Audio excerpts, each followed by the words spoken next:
kami dari kelompok 6 akan menjelaskan Begin with the End in Mind, yaitu habit kedua dalam buku yang diciptakan oleh Stephen R. Covey, yaitu The 7 Habits of Highly Effective People. Sebelumnya saya akan menjelaskan apa itu habit.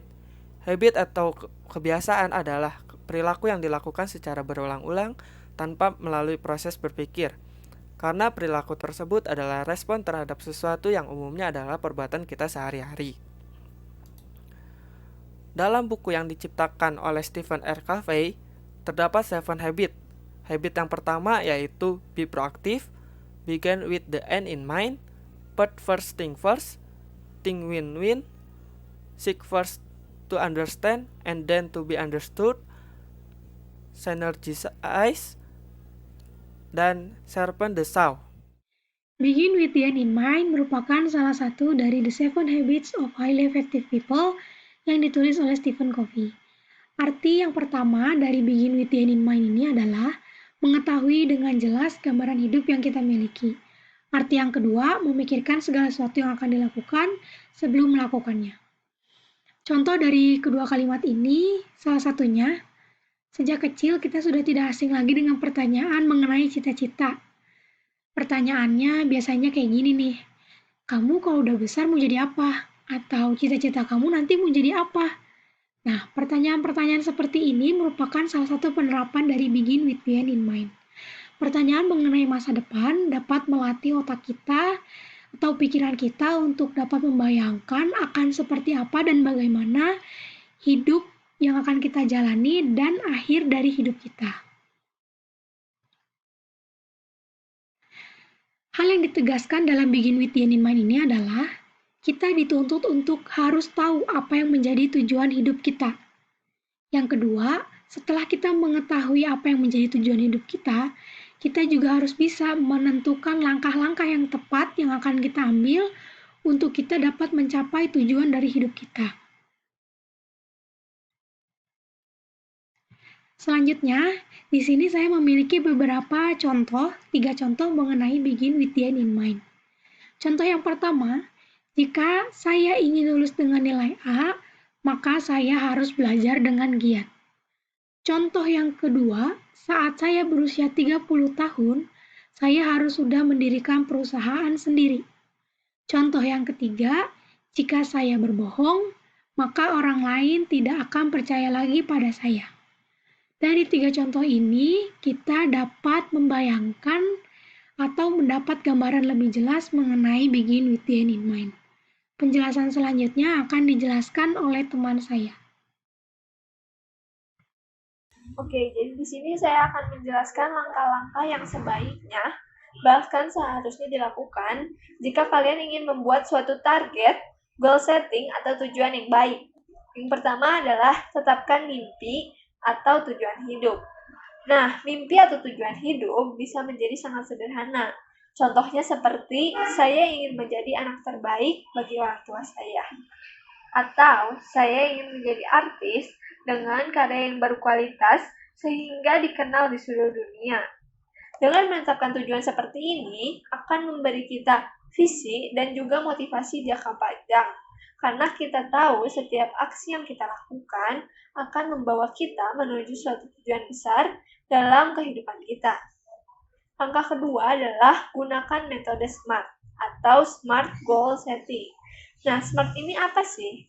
SMART ini merupakan singkatan yang yaitu S-nya adalah spesifik, sangat jelas, apa, kapan, dan di mana. Bukan kata-kata yang berarti luas seperti saya ingin menjadi kaya, tetapi tetapkan angkanya. Contohnya, saya ingin menabung 12 juta untuk jalan-jalan ke luar negeri yang berasal dari penghasilan gaji saya setiap bulannya. Singkatan kedua adalah M, measurable. Nah, measurable ini apa sih? Measurable ini berarti dapat diukur agar target dapat dipantau dan seharusnya memang sudah ada patokan ukuran. Contohnya, saya sudah menabung 8 juta hingga bulan Agustus, sehingga saya tinggal membutuhkan 4 juta lagi untuk mencapai 12 juta yang menjadi target saya. Yang ketiga ada attainable. Nah, attainable ini juga bisa disebut realistis, tidak terlalu susah dicapai dan juga tidak terlalu mudah. Contoh terlalu susah dicapai. Anda menargetkan menabung 100 juta untuk DP KPR tahun depan. Tetapi Anda sendiri belum mempunyai pekerjaan atau penghasilan. Huruf keempat adalah R yang berarti relevan, harus sesuai dengan tujuan jangka panjang kita. Contohnya, saya ingin mengikuti kursus masak karena saya ingin menjadi koki yang hebat dan terkenal, bukan malah belajar memperbaiki handphone hanya karena diajak teman. Yang kelima adalah T, timely. Target Anda harus memiliki deadline atau batas waktu. Karena dengan batas waktu akan membuat kita menjadi lebih semangat untuk mengejar target tersebut dengan lebih cepat, bukan malah menundanya terus. Nah, sesudah Anda menetapkan mimpi Anda atau tujuan Anda dengan metode SMART tadi, yang ketiga adalah buatlah target atau goal Anda dengan tertulis. Tulisan fisik membuat target Anda menjadi lebih nyata, sehingga tidak mudah melupakannya. Dan gunakan kata yang lebih pasti, seperti harus dan bukan ingin. Contohnya, saya harus menyelesaikan kuliah saya tahun ini dengan belajar 4 jam setiap hari selain di kelas.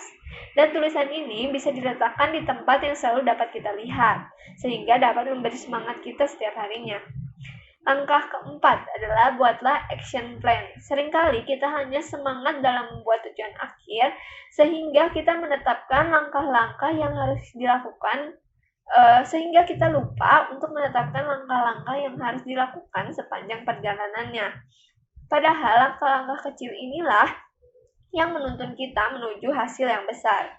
Contohnya, goal kita menjadi artis yang terkenal. Action plan kita seharusnya rutin berolahraga untuk menjaga penampilan, bekerja sama dengan editor, membuat akun Instagram khusus dengan konten yang berkualitas, dan seterusnya. Langkah yang terakhir adalah langkah kelima, yaitu tetap pada tujuan kita.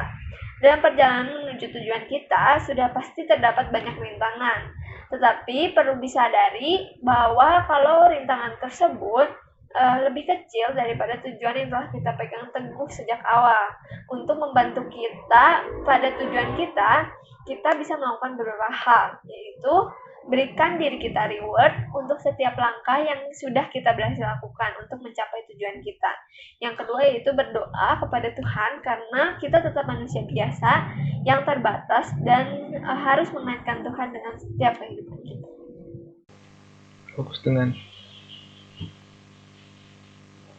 Fokus dalam mengerjakan tujuan yang pertama, yaitu fokus dengan keluarga dekat dan pasangan Anda. Karena perilaku atau tindakan kita seringkali dibatasi oleh keinginan baik dari orang tua kita masing-masing maupun dari pasangan kita. Dan kedua, fokus dengan harta dan keuangan. Karena terkadang tujuan kita dibatasi oleh uang. Yang ketiga, fokus dengan kebahagiaan diri sendiri. Kenapa? Karena tujuan tanpa kebahagiaan akan menjadi kurang berarti karena kita tidak dapat menikmati hasil yang sudah kita capai. Yang keempat, fokus dengan membedakan teman atau musuh, yaitu fokus memilah teman yang dimiliki dan carilah teman yang dapat membantu Anda mencapai tujuan Anda. Yang kelima, fokus dengan diri sendiri, karena yang dapat mewujudkan tujuan Anda adalah diri sendiri. Dan yang terakhir yaitu fokus pada prinsip. Jika Anda tidak memiliki prinsip dalam hidup Anda, hal itu dapat membuat Anda tidak memiliki tujuan yang ingin Anda capai. Sekian. Jadi, kesimpulan dari kelompok kami adalah tentukan mimpi Anda sekarang juga, atur strategi untuk meraihnya. Pegang prinsip Anda untuk mewujudkannya, niscaya kesuksesan ada di tangan kita. Sekian dari presentasi kami. Terima kasih sudah menonton. Semoga ilmunya bermanfaat. Salam sejahtera.